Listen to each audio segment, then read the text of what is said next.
आज स्वर्गीय रंगनाथ मिश्रा जी की जयंती में उपस्थित हम लोग के पिता तुल्य आदरणीय छोटेलाल जी, डॉक्टर साहब, सम्मानित मंच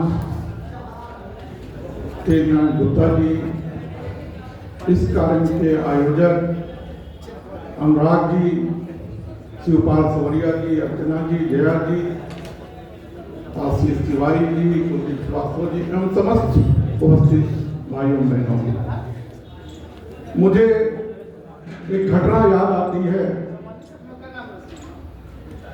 कि 1 फरवरी 2022 तो मेरा रात को टीवी में नाम घोषित होता है कि आपको पश्चिम विधानसभा का प्रत्याशी बना दिया गया है। उसी के 10 मिनट बाद हमें सूचना आती है कि हमारे मित्र छोटे भाई अनुराग मिश्रा जी के पिता डॉक्टर रंगनाथ मिश्रा जी का देहांत हो गया। कितनी पीड़ादायक, एक तरफ खुशी, एक तरफ पीड़ादायक। पिता तुल्य हम लोग के चले गए। मैं घर से निकल कर अनुराग जी के घर आया और वो खुशी भूल गया और इस दुख में शामिल हुआ। समय इतनी तेज बदलता है। 1 मार्च 1942 में जन्म हुआ, 1 फरवरी 2022 में उनका देहांत हो गया। लगभग 80 वर्ष हम लोग के बीच में रहे। जिस समय हम लोग उनके सामने पढ़ते थे, उनके झोले में एक पत्र रहता था कि भैया फला जगह ये कार्यक्रम है, आप लोग को आना है। कोई बड़ी सादगी थी, जिंदगी थी। अमूमन पैदल ही मिलते थे और पैदल मिलने के बाद भी जन जागरण लोगों को करते थे। और हम लोग बड़े गर्व से कहते थे कि देखो हमारे चाचा जी हैं, हमारे मित्र के पिता जी हैं, बहुत बड़े साहित्यकार हैं और बड़े बड़े मंच में तुमको मिलेंगे। देखने में भी बड़े छोटे से थे, रहने में भी बड़े साधारण से थे, मगर नाम उनका बहुत बड़ा था। उनका जीवन परिचय हम लोग को एक आधार मिला। हमेशा उनकी सादगी को देख करके लगता था कि अगर इनकी जिंदगी के हिसाब से चलोगे तो कभी परेशान नहीं होगा। कभी उनके मन में किसी प्रकार की पीड़ा नहीं रहती थी। परिवार में भी 2 बच्चे थे, 2 बेटे थे, 2 बेटी थी, परिवार भी बड़ा था।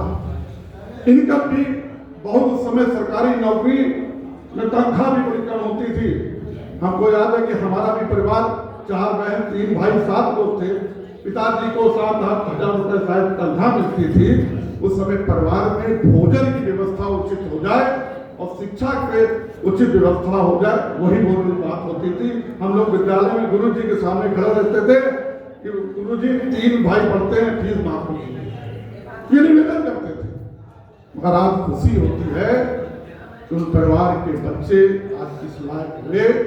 जितने बड़े साहित्यकार, मंच बड़ा होना जरूरी नहीं है, भाव बड़ा होना जरूरी है। जिस भाव से यह कार्यक्रम हो रहा है, जिस भाव से आप लोग को यहाँ पर पुरस्कार मिल रहा है, ये बहुत भाग्यशाली लोग हैं। आपसे हम लोग को प्रेरणा लेना चाहिए, प्रेरणा लेकर आगे बढ़ना चाहिए।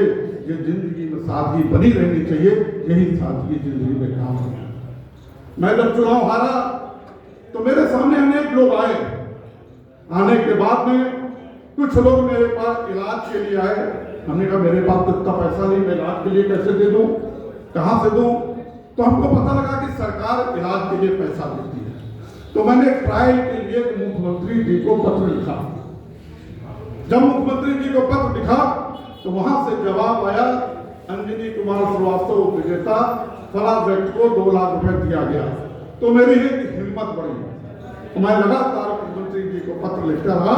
अभी 3 दिन पहले भी तो 2.5 लाख, तो 1.5 लाख, 50 अनेकों लोगों की ऐसी मैंने मदद की, और मदद करने के बाद खुशी हुई कि भगवान ने मेरे कलम में ऐसी ताकत दी।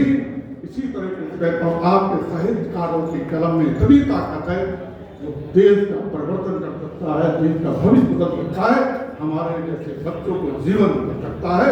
उसके कारण आपके सामने हमारे खड़े ऐसे गुरुजनों की अगर हम लोग को कृपा नहीं होती तो आज हम लोग यहाँ तक नहीं पहुँच सकते। इसके सबसे बड़ा अगर ये योगदान है तो हमारे माँ बाप का, उनके संस्कार थे। कम संसाधन में हम लोग को इस तरीके से शिक्षित किया, समाज की सेवा में लगाया। आज भी कोशिश रहती है इस मुद्दे में किसी प्रकार का कोई दाग ना लगे। जैसा उनका जीवन कार्यकाल था बेदाग, वैसे हम लोग भी बेदाग रहें और समाज के लिए काम कर सके। यही एक प्रेरणा रहती है, यही बड़ों को आशीर्वाद कहता हूँ। इस कार्यक्रम के आयोजक को, आदरणीय रघुनाथ जी को मैं आज यहाँ से उनके लिए मैं श्रद्धासुमन अर्पित करता हूँ और परिवार के लोगों को भी बड़े धन्यवाद देता हूँ और उपस्थित साहित्यकारों को भी मैं धन्यवाद देता हूँ कि आप लोग ने इस मंच पर हमको बुलाकर सम्मान किया। जहाँ भी मेरी कोई उपयोगिता हो, हमेशा आपके साथ, हम जब जिस लायक हैं हमेशा आपके साथ खड़े रहेंगे। बहुत बहुत धन्यवाद। अब हम लोग